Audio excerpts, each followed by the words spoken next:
Learners, आज की video में हम लोग कुछ डिसऑर्डर्स मीन्स विकार को जानेंगे जो कि बच्चों से रिलेटेड है और केवीएस सिलेबस के अकॉर्डिंग है। तो चलो बिना टाइम वेस्ट के वीडियो को स्टार्ट करते हैं। देखो, पहला है आपका सीडी जो कि कंडक्ट डिसऑर्डर होता है मीन्स आचरण विकार, ठीक है। दूसरा है एडीएचडी जहाँ पे अटेंशन की कमी होती है, बच्चे जो होते हैं कंसंट्रेशन पावर को वीक करते हैं। नेक्स्ट है आपका एलडी जो लर्निंग डिसऑर्डर होती है यानी अधिगम विकार, अधिगम अक्षमता से रिलेटेड विकार होते हैं। फिर है ओडीडी और लास्ट वन इज एडी यानी एंजाइटी डिसऑर्डर। एंजाइटी डिसऑर्डर जब ज़्यादा हो जाती है तो बच्चे डिप्रेशन के शिकार होते हैं, उनमें सुसाइडल अटेम्प्ट वाली फीलिंग्स आती हैं। तो इन सबको हम लोग वन बाय वन देखते हैं, जिनमें आपके फर्स्ट, सेकंड एंड थर्ड ये सबसे ज़्यादा एग्जामिनेशन पॉइंट ऑफ व्यू से इंपॉर्टेंट है। तो चलो हम लोग बिना टाइम वेस्ट के वीडियो को देखते हैं। पहला है आपका सीडी यानी कि कंडक्ट डिसऑर्डर। ये क्या होता है? एक आचरण विकार है। आचरण विकार कैसे है? देखो, it is a type of behaviour disorder, मतलब कि एक तरह का व्यवहार विकार है। व्यवहार विकार मतलब जब बच्चे एंटी सोशल बिहेवियर करते हैं। एंटी सोशल मतलब ऐसे बिहेवियर करते हैं जो कि समाज में एक्सेप्टेबल नहीं है, ठीक है।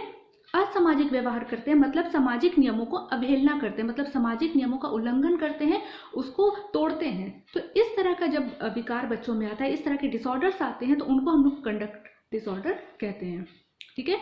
अभी देखो, यहाँ पे है कि आचरण विकार के कारक यानी कि फैक्टर्स। एक चीज ध्यान देना, जितने भी डिसऑर्डर्स हों, चाहे वो सीडी हो, एडीएचडी हो, एलडी, जो भी डिसऑर्डर्स हैं, कहीं ना कहीं सबके फैक्टर्स तो सेम ही होंगे, सबके कारक तो सेम ही होंगे। तो एक ही में हम लोग सारे के सारे को कवर करते हैं। देखो, पहला है आपका मस्तिष्क क्षति, मतलब कि जब ब्रेन का डैमेज हो। अच्छा, ये दो तरह से हो सकता है, जैसे बच्चे के बर्थ से पहले, अब हो सकता है कि जब बॉर्न में हो तो मम्मी को कोई ऐसी चोट लग गई हो, या इंटरनल इंजरी हुई जिसकी वजह से बच्चे के ब्रेन डैमेज हुए, या आफ्टर बर्थ, है ना, बच्चों को कोई इंजरी हो गई हो, कोई एक्सीडेंट हुआ हो। इन सब की वजह से अगर ब्रेन का डैमेज हुआ तब भी इस तरह के डिसऑर्डर बच्चों में देखने को मिलते हैं। नेक्स्ट है कोई दर्दनाक हादसा, मतलब कोई ऐसा ट्रॉमेटिक इवेंट हुआ जो जिसको बच्चे भूल नहीं पाए, जो उनके दिमाग में बस गया। तो इस तरह से भी बच्चों का कहीं ना कहीं विकार हो जाता है, बच्चों में कहीं ना कहीं इस तरह के डिसऑर्डर देखने को मिलते हैं, ठीक है। नेक्स्ट है आपका जीन, हेरिडिटी यानी कि आनुवंशिकता, जो कि ट्रांसफर होता है माँ बाप से उनके बच्चों में। जब पेरेंट्स से कोई चीज़ बच्चों में ट्रांसफ़र होती है तो वो आपकी आनुवंशिकता कहलाती है, हेरिडिटी कहलाती है। तो अब सपोज करो घर में किसी भी लोगों को, माता पिता या घर के किसी भी सदस्य में इस तरह के डिसऑर्डर होंगे तो चांसेस होते हैं कि बच्चों में वो चीज़ें ट्रांसफ़र हो जाए, ठीक है। अगला है कि बाल उत्पीड़न, चाइल्ड अब्यूज़।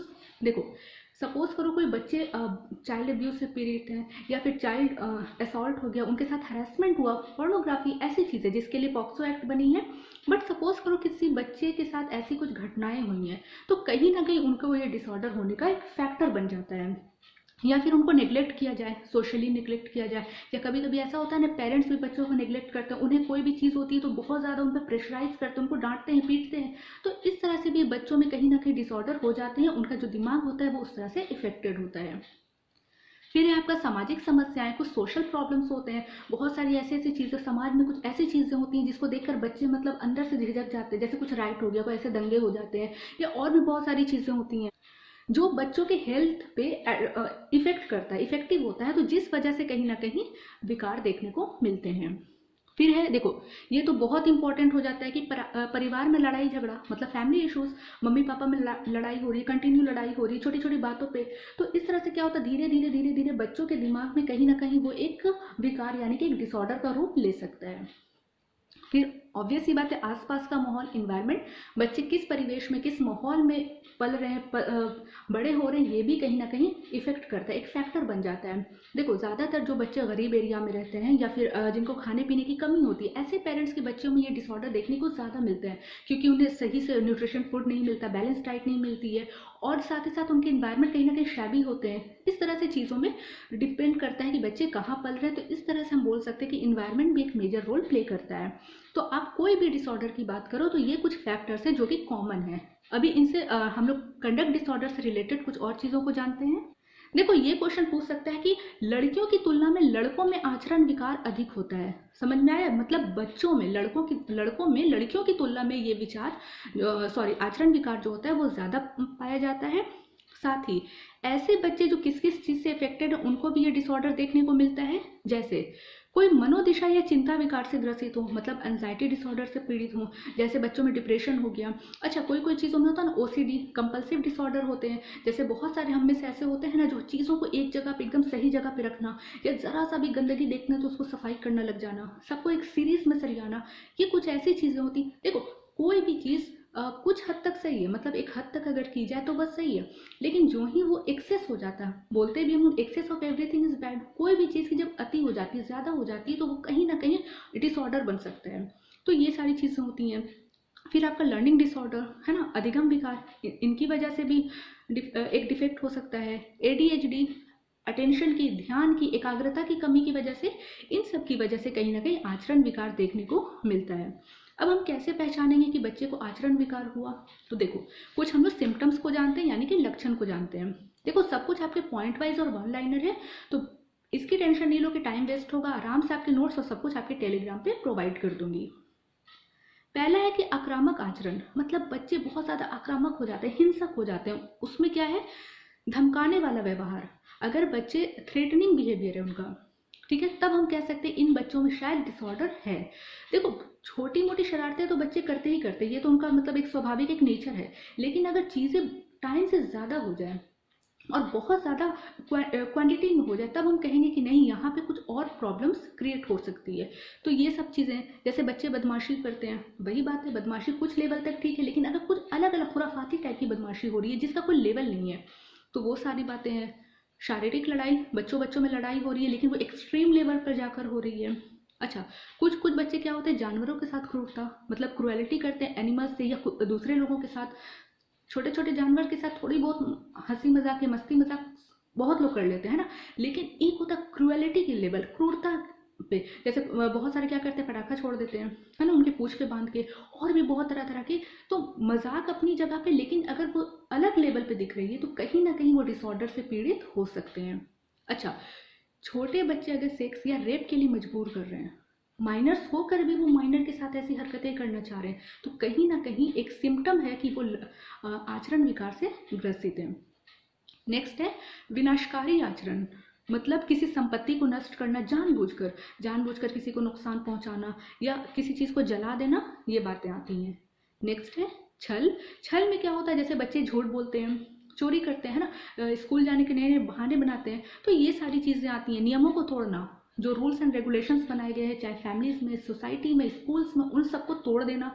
स्कूल नहीं जाते, उसके लिए अलग अलग तरह के बहाने बनाते, एक्सक्यूजेस देते हैं। तो ये सारी चीज़ें अगर ज़रूरत से ज़्यादा दिख रही है तो ये कहीं ना कहीं एक सिम्टम हो सकता है हमारे आचरण विकार का। क्लियर है? तो देखो, अब है कि ऐसे बच्चों के लिए क्या करना चाहिए। अगर बच्चे कुछ दिन तक चल रहा है ठीक है, कुछ महीने चल रहा है ठीक है, पर 6 साल से 1 साल तक अगर ऐसा चल रहा है और ये चीज़ें कम होने का नाम नहीं ले रही है, तो कहीं ना कहीं एक अलर्ट वाली घंटी होती है पेरेंट्स के लिए भी और टीचर के लिए भी, कि कहीं ऐसे बच्चों को तुरंत सबसे पहले काउंसलिंग या फिर थेरेपी, जो होते हैं थेरेपिस्ट वगैरह होते हैं, उनके पास ले जाना चाहिए, क्योंकि वो सही तरह से काउंसलिंग करेंगे, परामर्श देंगे, उनका एक थेरेपी होगा, तो जिसकी वजह से कहीं ना कहीं बच्चे के दिल में क्या चल रहा है, उनके मन में क्या चल रहा है, ये बातें वो उनको खुल के बता सकेंगे। तो देखो, ऐसे बच्चों के लिए क्या करना चाहिए। सबसे पहले जो लक्षण, मतलब जो सिम्टम दिख रहा है, उनका क्या सिचुएशन है, मतलब बहुत गंभीर स्थिति तो नहीं बनी हुई है, या फिर अभी हम उसको मैनेज कर सकते हैं, तो ये सारी चीज़ें हो गई। बच्चे की एज ग्रुप क्या है, उनका स्वास्थ्य किस तरह का है, इन सबको देखते हुए बच्चों को कॉग्निटिव बिहेवियर थेरेपी दिलवाना चाहिए। फैमिली थेरेपी भी बहुत इंपॉर्टेंट है। फैमिली थेरेपी क्या होता है, जहाँ पे पेरेंट्स इन्वॉल्व होते हैं और उनको टाइम टू टाइम इसके लिए जाना पड़ता है, काउंसलिंग के लिए जाना पड़ता है पेरेंट्स को, क्योंकि होता है ना कि पेरेंट्स की वजह से भी बच्चे पे इफेक्ट पड़ रहा है। तो कहीं ऐसा तो नहीं कि पेरेंट्स ही आक्रामक, उनको देखते देखते देखते देखते बच्चों के दिमाग में वो घर कर गया है ना। तो फैमिली थेरेपी होगी, पीयर ग्रुप थेरेपी होगी, मतलब दोस्त सहपाठियों के द्वारा उनकी, क्योंकि बच्चे फ्रेंड्स के साथ जब खेलते हैं तो हो सकता है उनका बिहेवियर कुछ अलग हो, पेरेंट्स से बहुत ज़्यादा, जैसे होता है ना घर आते के साथ उनका माहौल एकदम चिड़चिड़ा हो गया पेरेंट्स को देखकर या घर के और फैमिली मेम्बर्स को, लेकिन जब वो अपने दोस्तों के पास शाम को खेलने जाते हैं या स्कूल जाते हैं तो उनका बिहेवियर नॉर्मल है। तो इससे कहीं ना कहीं वो काउंसलर जो होते हैं इस चीज़ को दिमाग से समझेंगे, ठीक है, या फिर कुछ उस तरह की मेडिसिन, ये ऑब्वियस सी बात है। फिर है कि ऐसे बच्चे को डांटना और मारना तो बिल्कुल भी नहीं है, देखो जब स्टार्टिंग होता है ना तो पेरेंट्स को लगता है अरे मस्ती मजाक कर रहा है बच्चा, मतलब ऐसा खेलकूद कर रहा है। थोड़े टाइम के बाद जब कंटिन्यू ऐसे डिसऑर्डर्स देखने को मिलते हैं तो पेरेंट्स को लगता है हमें तंग कर रहा है, तो वो डांटना स्टार्ट कर देते हैं, उल्टा उनको मारना स्टार्ट कर देते हैं। तो ये बच्चों को, एक तो वो बेचारे प्रॉब्लम में हैं, आप प्रॉब्लम समझ नहीं रहे हो, ऊपर से उनको और डांट रहे हो, तो ये पूरी तरह से निगेटिविटी की तरफ ले जाएगा बच्चों को। तो ये बिल्कुल नहीं करना है। साथ ही साथ क्या है, गाइडेंस एंड काउंसलिंग, उनका सही परामर्श देना है, निदान करना है, इन सब चीज़ों का ध्यान रखना है। फिर क्या है कि कुछ सोशल स्किल ट्रेनिंग में लगा देना है, कुछ ऐसे सामाजिक कार्य में लगाना, कुछ ऐसे हुनर दे देना बच्चों को जिसकी वजह से बच्चे का क्या हो, ट्रांसफॉर्मेशन हो जाए। वो कैसे, देखो कोई रोल प्ले के द्वारा, चाहे नाटक वाटक होता है ना उसके द्वारा हो गया, या शेपिंग ऑफ बिहेवियर, उनके व्यवहार को एक शेप देना, ट्रांसफॉर्म करना। जैसे सपोज करो कोई स्कूल में एक बच्चा बहुत चिड़चिड़ा है, बहुत गुस्सा है, बात बात पे बच्चों को पीट देता है, इस टाइप वाला उसका बिहेवियर है, रूड बिहेवियर है, तो उसको हम क्या कर सकते हैं, कोई स्पोर्ट में लगा सकते हैं ना, कोई क्रिकेट में या कोई ऐसे स्पोर्ट में लगा दिया, डांस में लगा दिया, तो जिससे उनकी एनर्जी वहाँ ट्रांसफॉर्म हो गई और कहीं ना कहीं उनका जो भी अंदर का एग्रेशन है ना, वो बाहर निकल जाएगा। तो इस तरह से हम बच्चों के डिसऑर्डर्स को कुछ हद तक मेंटेन कर सकते हैं। फिर है रिवॉर्ड, यानी कि शाबाशी देना। छोटे छोटे बच्चों को तो इनाम बहुत ही पसंद होता है, छोटी छोटी शाबाशियाँ उनके लिए बहुत अच्छा काम कर जाती हैं, एक पॉजिटिव काम करती हैं। तो ये सारी चीज़ें अगर बच्चे को हम अच्छे काम के लिए शाबाशी देते हैं, रिवॉर्ड देते हैं, तो ये सबसे कहीं ना कहीं हम कंट्रोल कर सकते हैं। फिर फ्रेंड्स का टाइम, मतलब बच्चों के जो दोस्त होते हैं उनको अगर हम घर बुलाते हैं और उनके बिहेवियर को नोटिस करते हैं कि उनके साथ बच्चे का बिहेवियर कैसा है, ये मेन इंपॉर्टेंट होता है। ऐसा नहीं कि उनके साथ छोड़ दिया कि बस आप लोग खेलते रहो, नहीं, मेन पर्पस होता है कि अगर मेरे बच्चे ऐसे घर में कर रहे हैं तो उनके नॉर्मल फ्रेंड्स को बुलाया जाए और उनके साथ उनको देखा जाए, कंपेयर किया जाए कि मेरे साथ ही ऐसा कर रहे हैं या फिर दूसरों बच्चों के साथ ही ऐसा कर रहे हैं। तो ये सारी चीज़ों से कहीं ना कहीं हम कंट्रोल कर सकते हैं। साथ ही साथ स्कूल में ऐसे बच्चों के लिए अलग टीम बनाई जाए, है ना, बच्चों की अगर पहचान हो गई स्कूल में तो इससे क्या होगा, उनके लिए काउंसलर रखा जा सकता है, उनकी काउंसलिंग हो सकती है, कहीं ना कहीं उनके वेलफेयर के लिए काम हो सकता है। तो ये था हमारा आचरण विकार से, कंडक्ट बिहेवियर से रिलेटेड कुछ बातें। अभी हम लोग ADHD के बारे में जानते हैं। देखो कई बार तो इसका डायरेक्टली आपके फुल फॉर्म पूछा जा सकता है कि ADHD का फुल फॉर्म क्या है। तो यहाँ पे ध्यान रखना, attention deficit hyper activity disorder, मतलब अटेंशन की कमी है, बच्चों में एकाग्रता की, कंसंट्रेशन की कमी है, लेकिन ज़रूरत से ज़्यादा वो सक्रिय है। हाइपर एक्टिविटी, हाइपर मतलब ज़्यादा और एक्टिविटी सक्रिय है, ज़रूरत से ज़्यादा क्रियाशील है। तो ये भी कहीं ना कहीं एक डिसऑर्डर को दिखाता है, दर्शाता है। इससे जुड़ी कुछ बातों को जानते हैं। देखो सबसे पहले ध्यान की कमी, अटेंशन की कमी, क्लियर है। फिर बहुत ज़्यादा सक्रिय होना, बहुत ज़्यादा एक्टिव होना, तब भी आपका एक डिसऑर्डर माना जाएगा। फिर लंबे समय तक एक जगह बैठने में परेशानी, वही कंसंट्रेशन नहीं है, बच्चे कहीं ना कहीं पैनिक हो जाते हैं, तुरंत में मूड उनका स्विंग्स हो जाता है, ये सारी चीज़ें। बहुत ज़्यादा बातें करना, ठीक है, और आसानी से डिस्ट्रैक्ट होना। और आज के टाइम में सबसे ज़्यादा अगर डिस्ट्रैक्शन का कुछ काम करता है तो मोबाइल। बच्चे हम लोगों के साथ भी, अगर हम लोग 5 मिनट के लिए कुछ यूज़ करेंगे तो कब वो 5 मिनट 5 घंटा बन जाएगा हम लोगों को खुद भी नहीं पता चलता है। ये भूल जाते हैं कि हमने मोबाइल किस लिए उठाया था, टाइम देखने के लिए उठाया था, टाइम वही नहीं देखते, बाकी उसके अलावा बहुत कुछ देख डालते हैं। ये सबके साथ है। लेकिन देखो हमारे साथ क्या होता है, हमारा मैच्योरिटी लेवल और कहीं ना कहीं वो अलग बात होती है। लेकिन अगर बच्चों में ये पाई जाती है तो उसको कहीं ना कहीं हम कहेंगे कि एक डिसऑर्डर से है, जबकि बड़े भी इस डिसऑर्डर से पीड़ित हो रहे हैं, लेकिन बच्चों की बात हो रही है तो बच्चों से रिलेटेड है। तो डिस्ट्रैक्शन हो जाता है आसानी से, वो पढ़ने में उनको बैठा जाता है, 5 मिनट 10 मिनट बैठे, फिर वापस से अपने कुछ ना कुछ और काम में लग गए, इधर उधर की बातों पर ध्यान देते हैं। तो हम कहेंगे कि वो कहीं ना कहीं अटेंशन डिसऑर्डर से पीड़ित हैं। अभी देखो बात हुई ADHD के बाद हम लोग लर्निंग डिसऑर्डर की बात करते हैं, जो कि अधिगम विकार है। मतलब पढ़ने से संबंधी अगर कोई विकार हुआ, जब बच्चे कंसंट्रेशन के साथ नहीं पढ़ पा रहे हैं, उनकी लर्निंग अधिगम क्षमता जो हो रही है वो प्रभावित हो रही है, तब हम कहेंगे उनमें लर्निंग डिसऑर्डर है। वैसे तो बहुत सारे डिसऑर्डर्स हैं, लेकिन पढ़ाई की बात करेंगे तो हम लोग 3 मेन को माना जाता है। एक है आपका डिसलेक्सिया, डिस्ग्राफिया और डिस्कैल्कुलिया। देखो यहाँ पे वर्ड आया लेक्सिया। तो लेक्सिया से क्या होता है, वहां से एक वर्ड पकड़ कर आ रहा है लेक्सिकल। लेक्सिकल का अर्थ होता है पढ़ना, ठीक है, पढ़ाई से रिलेटेड है। और किसी भी वर्ड के आगे अगर हम डिस लगाते हैं तो जस्ट उसका निगेटिव यानी कि रिवर्स बन जाता है, उसका अपोजिट एंटो बन जाता है। तो डिसलेक्सिया पढ़ने में कठिनाई, लेक्सिया का मतलब था पढ़ सकते हैं, डिसलेक्सिया नहीं पढ़ सकते यानी पढ़ने में कठिनाई हो रही है। फिर यहाँ पे ग्राफिया, ग्राफ पे क्या करते हैं हम लोग लिखते हैं, ग्राफ मतलब लिखना, डिसग्राफिया मतलब अब लिख नहीं पाते, मतलब लिखने में कठिनाई होती है। फिर है नेक्स्ट आपका डिस्कैल्कुलिया, कैलकुलिया, कैलकुलिया किससे बना है? कैलकुलेटर से। कैलकुलेटर किस में होता है? मैथ में गणना करते हैं। अब आगे लग गया डिस, मतलब हम गणना नहीं कर पा रहे, यानी गणना करने में कठिनाई या बच्चे के मैथ संबंधी प्रॉब्लम्स हो रहा है, तो वो आपका डिसकैलकुलिया कहलाती है। तो ये आपके 3 लर्निंग डिसऑर्डर है जो कि हर एग्जाम में सीटेट हो, केवीएस हो या जितने भी टीचिंग से रिलेटेड एग्जाम्स में इसमें तो क्वेश्चन देखने को मिलते ही मिलते हैं। अब देखो लास्ट 2 और है। एक है ओडीडी जो कि बहुत ज़्यादा इंपॉर्टेंट है। इसमें क्या है? अपोजिशनल डेफिशिएंट डिसऑर्डर हो जाता है, जो कि ज़्यादा से ज़्यादा 6 से 8 वर्ष के बच्चों में देखने को मिलते हैं। ये भी लड़कों में ज़्यादा होते हैं। और जल्दी गुस्सा होना, बातों में चिढ़ना, ये सारी चीज़ें होती हैं। और लास्ट है आपका एंजाइटी डिसऑर्डर। ठीक है, एंजाइटी होता है जब बच्चे बहुत ज़्यादा किसी चीज़ से चिड़चिड़े हो जाते हैं, मतलब उनका मूड स्विंग्स होता है, उनके बिहेवियर में, सोने खाने, मूड, इन सब चीज़ों में होता है। फिर कहीं ना कहीं सोशल फोबिया हो जाते हैं, बच्चे कहीं ना कहीं इंट्रोवर्ट हो जाते हैं, बहुत ज़रूरत से ज़्यादा जो भीड़ होती है, रश को देखकर वो कहीं ना कहीं घबरा जाते हैं, ये सारी चीज़ें उनमें होती हैं।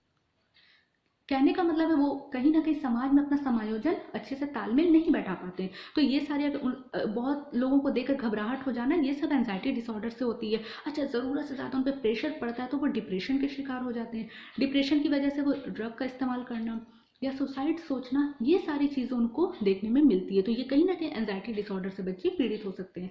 तो देखो जितने भी डिसऑर्डर्स हैं सबके लक्षण लगभग सेम होते हैं कहीं ना कहीं। अच्छा, सबके फैक्टर सेम होते हैं और उनके लिए क्या कदम उठाया जाए ये भी कहीं ना कहीं सेम होते हैं। मेन चीज़ होती है फुल फॉर्म याद करना, और मेन चीज़ होती है कि उसके लिए वो स्पेसिफिकली किस चीज़ के लिए बनी है। तो वो आपकी वीडियो में मैंने आज के कवर कर दी है। तो समरी में ये है कि बच्चों को ऑब्जर्व करना चाहिए। बच्चों को ऑब्जर्व करके अगर कोई ऐसे प्रॉब्लम्स दिख रहे हैं तो उसको टाइम पे दूर करने की पूरी कोशिश करनी चाहिए, ताकि अगर वो 100% भी रिकवर नहीं कर सके तो कम से कम जो मिनिमम होता है, मिनिमम डैमेज हो बच्चों का। ठीक है, तो ये थी आज की वीडियो। होपफुली आपको अच्छी लगी हो, आप लोगों के लिए इन्फॉर्मेटिव हो। मिलते हैं नेक्स्ट वीडियो में। फिर भी अगर आपको कोई फीडबैक हो या कोई भी डाउट्स है तो आप मुझे कमेंट करना। Till then, be happy and keep learning. Thank you.